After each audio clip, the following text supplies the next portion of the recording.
Alright, this is Chat UTD from a slightly different location. As I said in the previous video, I'm on holiday, which is a nice view outside, which I'll share with you at the end. But still got to watch the Reds, and I thought it was, I know it was a defeat, but I thought we played pretty well. There was definitely massive difference in the vibe I got from that game. The feeling around the game was different. I thought first half in particular, we were extremely threatening. It was great to have that dynamism up front. I'd say Cunha and Mbeumo just added so much to the team. Mbeumo, particularly in the first half, just kept finding himself in acres of space. Dynamic, quick, running at players, finding space, making problems. Okay, final delivery wasn't what we wanted, but just gave us such a different dynamic to what we've had before. And then as the game wore on, the first half wore on, Cunha came into the game. The piece of play where he went through 3 or 4 players, he picked it up in his own half. He ran 70 yards up the pitch, I think. Obviously ran out of steam, I think, and then his shot was pretty timid. But you're watching players that just look like they've got something about them, that look like they've not been dragged down by the shit that we've been through over the last however many years. And it's great to see that, and I just hope long may that continue. Even if we're not getting results, I want them to keep the pecker up, because they'll be fine if they keep playing like that. And those two made a massive difference. Cunha, again, lovely bit of football, great feet in the box, and their keeper makes a good save. Second half, the little touch where he takes it past an Arsenal player on the turn, or round the corner, should I say, technically gifted football players who are quick, who are aggressive, who want to be getting involved, makes a massive difference. I've said before, the standards of this club has dropped so low that when we see anything half decent, we celebrate it like it's something that's amazing. And I could be accused of being guilty of that here, but I must say, it's just refreshing to watch players who look like they've got something about them, who look keen, who look interested, who look dynamic and can express themselves. And I thought both Mbeumo and Cunha were outstanding today. The goal comes from just a typical Arsenal goal against Man United. It's a decent delivery on from the corner. Bayinder's in net today instead of Onana. He's not strong enough. Technically, it could be a foul. We could have some complaints about that. But you've got to be strong as a keeper. You've got to dominate your area, and he never looks likely to do that. Neither does Onana. And we've all said it, haven't we? Goalkeepers, if they're letting in goals, are going to cost you games. In a game against Arsenal, there's not going to be 5 or 6 goals in it. So if you give up 1 goal, you're in trouble. And as well as we played today, and as much as we created some decent moments, that 1 goal was the decisive goal. And I don't think Arsenal deserved to win that game, but they've won it because, I'll tell you, there was a corner that we put in, that Fernandes put in towards the end of the game, which was exactly the same, right underneath the post. Their keeper gets a strong hand on it. He's being pressured, he's being pulled, he's being pushed. He strong hands it away, punches it away. Our goalkeeper gets nothing on it, and they score. There's the difference. In 2 moments, there's the difference. And if you've got a proper keeper who knows what they're doing, makes a massive difference. And that ultimately has cost us the game today. And as I said, we've all said it. If you've got a keeper who concedes goals that are highly avoidable, that one was highly avoidable, you're going to be in trouble. Other plus points for me though, De Ligt. I mean, I've got to say, I've got a soft spot for De Ligt. I thought De Ligt was absolutely colossal today. Brilliant performance. Love him. The closest thing we've had to Vidic since Vidic. Just a beast. Doesn't let anything get past him. Aggressive, strong, times the tackle brilliantly well, reads the game well. A threat in the opposition box.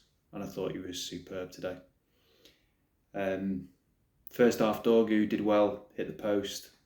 1 speculative shot from distance. Mount did well without being particularly effective, but I thought he did very well. The tracking back in the tackle on Saka that was superb. I think Cunha, Mbeumo and De Ligt were the three standout players for United today. On the team selection, I must say I was really disappointed not to see Sesko start. I thought that, given that we've got some real optimism having signed him, because I think it was a player we didn't expect to sign. He's had a week or so's training. He's probably, I think he's had a behind closed doors game as well. You've just got to throw him in there. You just got to play him from the start. Although, having seen him for half an hour and watched how ineffective he was and how he didn't have any impact on the game, maybe it was a good call. Maybe he does need a little bit more time. But personally, I'd have put him in there from the start. I'm watching that game with one eye on today, but one eye on the rest of the season.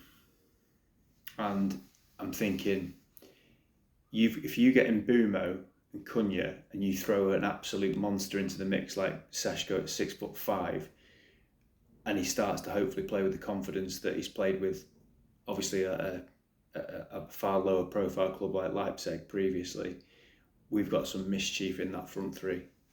But one of our issues is going to be, we're not playing, it might sound strange, as Arsenal are a very good team, but we're not playing against Arsenal every week. Arsenal will come at you and give you space and give you opportunities to counter-attack.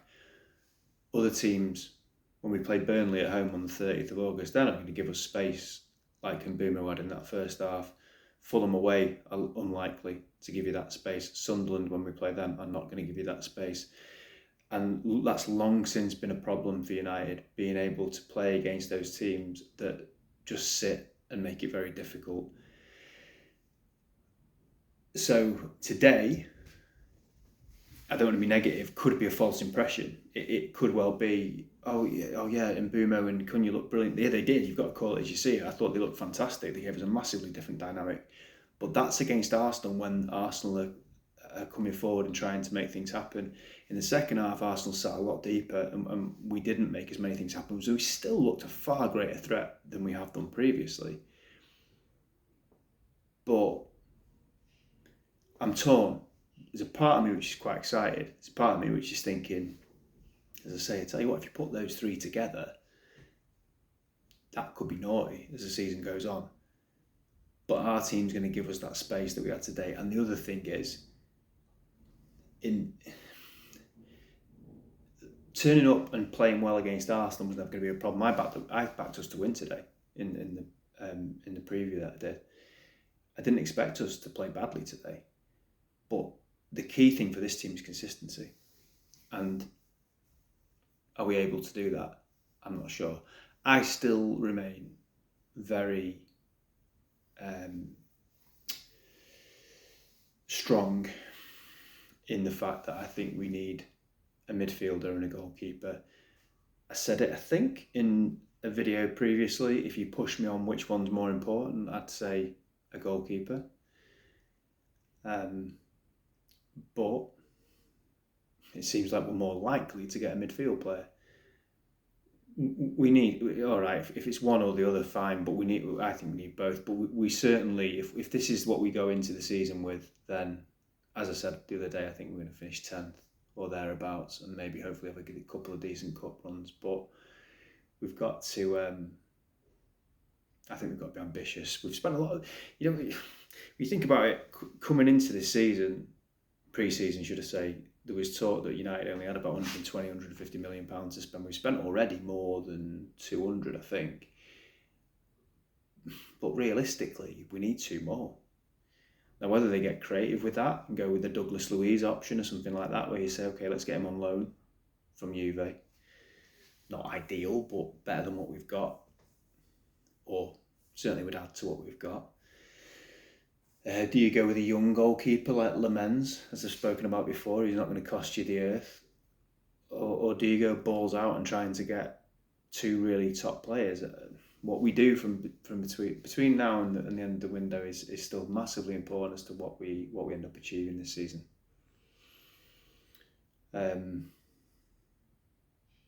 So yeah, a defeat, but far more optimistic than towards the end of last season. There was life, there was expression, there was dynamism, which was good to see.